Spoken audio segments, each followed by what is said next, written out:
Hello guys, welcome to our channel Priya Prakash creation. আশা করি তোমরা সবাই খুব ভালো আছো। আমিও আগের থেকে অনেকটা ভালো আছি। আর কি হয়েছে না হয়েছে আমার, তো তোমাদেরকে সেগুলো খুব শিগগিরই জানাবো। তো দেখো, এখন বোনের বিয়ের ভিডিওগুলো যেগুলো বাকি আছে সেগুলোই তোমাদের সাথে শেয়ার করছি। তো এটা হচ্ছে বোনের বিয়ের আগের দিন রাতের ভিডিও। তো এখন সব আয়োরা মিলে ওকে শাখা পলা আলতা এগুলো পরানো হবে। যদিও বা আলতা আমিই পরিয়েছি, তো তখন আর ভিডিওটা করতে পারিনি। তো দেখতে থাকো। প্রথমেই প্রদীপগুলো ভালো করে জ্বালিয়ে নেওয়া হচ্ছে। এটা হচ্ছে আসাম থেকে আসা আমাদের একটা দিদি। তো আমাদের এই বিয়েতে তোমরা অনেক আসামের, এই যে বৌদি ভাইটা সাদা ওড়না, এটাও ওরাও আসাম থেকে এসছে। তো প্রচুর এসেছে লোক আসাম থেকে। তো আসামিদের ডান্সও তোমরা এই বিয়েতে অনেক দেখতে পাবে। তো দেখো, প্রথমে প্রদীপগুলো জ্বালিয়ে নেওয়া হচ্ছে, তারপর একটু কাজল পেরে নেওয়া হবে। সেটা আজকে নয়, এটা কাল সকালে ওকে এই কাজলটা পরাতে হবে। তো শাখাটা পলাটা ও পরবে এখন। তো প্রথমে শাখা পলাটাকে একটুখানি ধান দুব্বো দিয়ে নিচ্ছে। ওই যে বোন হাসি হাসি মুখ, বুঝতেই পারছো কাল যার বিয়ে। আর এর মধ্যে আমাকে তোমরা কোথাও খুঁজে পাচ্ছ কিনা দেখো, আমি কিন্তু এর মধ্যেই আছি। ঘরটা প্রচণ্ড পরিমাণে ছোট, আর বুঝতেই পারছো বিয়েবাড়ি মানে চারিদিকেই লোক আর লোক, তো একটু তো ভিড় হবেই। তো ঘরটা খুবই ছোট, ঠাকুরের সামনের যে বসার জায়গাটা, এতজন মিলে আমরা তাও অনেক কষ্ট করে বসেছি। তো এখন সব প্রদীপগুলো দিদি ধরাচ্ছে। তারপরে ওকে সিঁদুর না, শাখা পলাটা পরানো হবে, শাখা পলা নোয়া। তো এখন আমরা 5 জন ওকে ধরে বসে আছি। শাখাটা পড়াবে, তাই তো ওর একটা ফোন এসছে, ও ফোন অ্যাটেন্ড করছে। তো সবাই মিলে খুব এনজয় করেছি আমরা বোনের বিয়েতে। আগেও বলেছি, এখনও বলছি। তো দেখো, প্রদীপগুলো ধরানো হয়ে গিয়েছে। ওপরে একটা বৌদিকে বলেছিলাম তুমি ওপরে খাটে বসে বসে ভিডিও করো, আর নিচে জায়গা একদম শর্ট, কোনো রকমে আমরা বসেছিলাম ওখানে। তো এবার দেখো, এখানে এই কলা গাছের ইটার মধ্যে তেল লাগিয়ে কাজল পেরে নেবে। কাজলটা আজকে লাগবে না, কাল সকালে লাগবে। দেখো, এই একটা পাগলি দিদি বললেই হয় আমাদের, মানে সব কিছু হড়বড় হড়বড় হড়বড় করে দিয়ে, না ওর শাড়ি ঠিক থাকে, না ওর মাথা ঠিক থাকে, পাগল বললেই চলে। যাই হোক, ওই জন্য বোনও আসছিলো, সবাই ওকে পাগল বলছিল সেই জন্য। তো বাইরে গান চলছে, সেই কারণে আমাকে ভয়েসটা দিতে হলো, নাহলে কপিরাইট চলে আসবে। যদিও বা জানি না তোমাদেরকে আসামি গানের সাথে আসামি নাচের ভিডিও ক্লিপ লাস্টে একটু দেবো, তাতে কপিরাইট আসবে কি না। চলো ঠিক আছে, আসলেও কোনো প্রবলেম নেই, তোমাদের জন্য এইটুকুনি আমি করতেই পারি, কি বলো? তো চলো, দেখো, তো ওর বললাম না ওর কোনো কিছু ঠিক থাকে না, সবাই ওকে সেগুলোই ঠিক করে দিচ্ছিলো আর হাসাহাসি করছিল। তো হলো, এবার একটুখানি শাখাগুলোতে ধান দুব্বো দিয়ে নেওয়া হবে। তো ও কী করবে ও নিজেই বুঝতে পারে না, একটু করে সিঁদুর লাগিয়ে নিল। তারপরে এখন সিঁদুর লাগানোর পর ধান দুব্বো দিয়ে নেবে, দিয়ে ওকে শাখাটা পরাবে।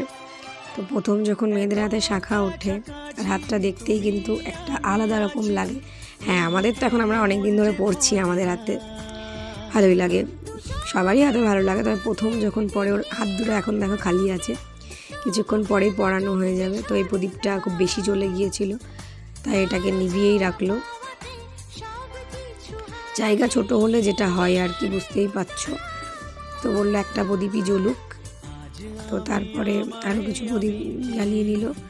এই যে কোনো বইয়ের মুখটা একটু দেখালাম আমরা, হাসি হাসি মুখ, নতুন জীবনে যাবে। অবশ্যই শাখা পলাটাকেও দেখালাম তোমাদেরকে জুম করে। এই শাখাটাই আমি ওকে মানে ভালোবেসে দিয়েছি বলতে পারো। আমার খুব ইচ্ছে ছিল যে কারোর বিয়ের প্রথম শাখা আমি তাকে পরাবো, কেননা সেটা নিজের বোনই হোক। তো ওকেই দিয়েছি ওই জন্য। তো ও আবার সব নিয়ম জানে, তারপর একটু আবার জিজ্ঞেস করে নাই। বেশি বোঝা পাবলিক যাকে বলে। যাই হোক, বাদ দাও, ওইরকম থাকে, সব বিয়ে বাড়িতে একটা করে রুম থাকে। তো ওর শাড়ি আমরা সবাই মিলে ধরে আছি।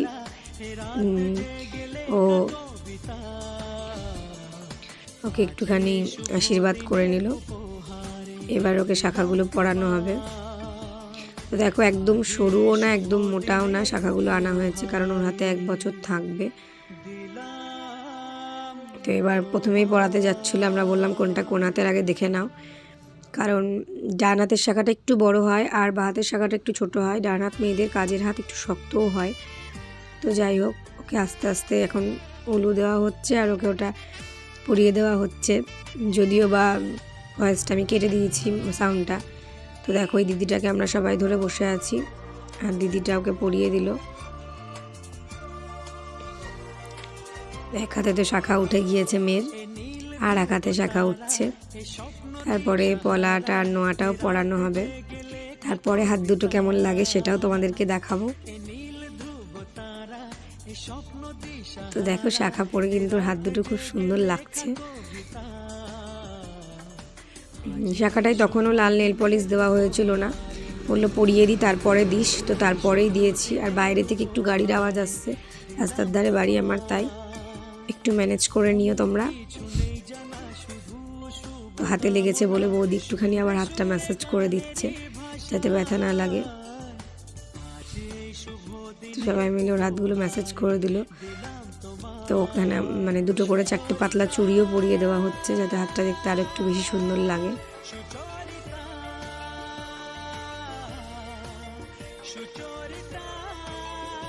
সবাই মিলে বেশ এনজয় করেছি, মানে দিনটা চলে গিয়েছে বাট ভিডিওগুলোই আমাদের কাছে রয়ে গিয়েছে, আর স্মৃতি হিসেবে এটাই সারা জীবন থাকবে জানি। তো বেশ ভালো লাগলো।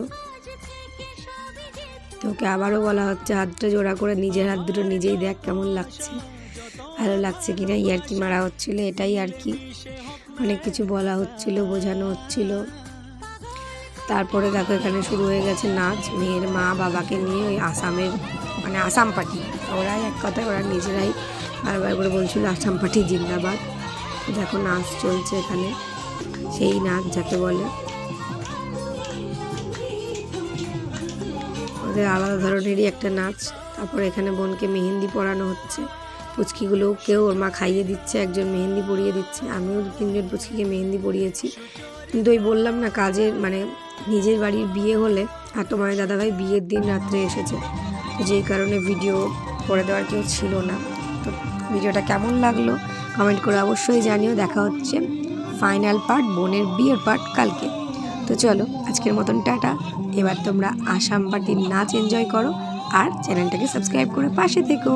টাটা।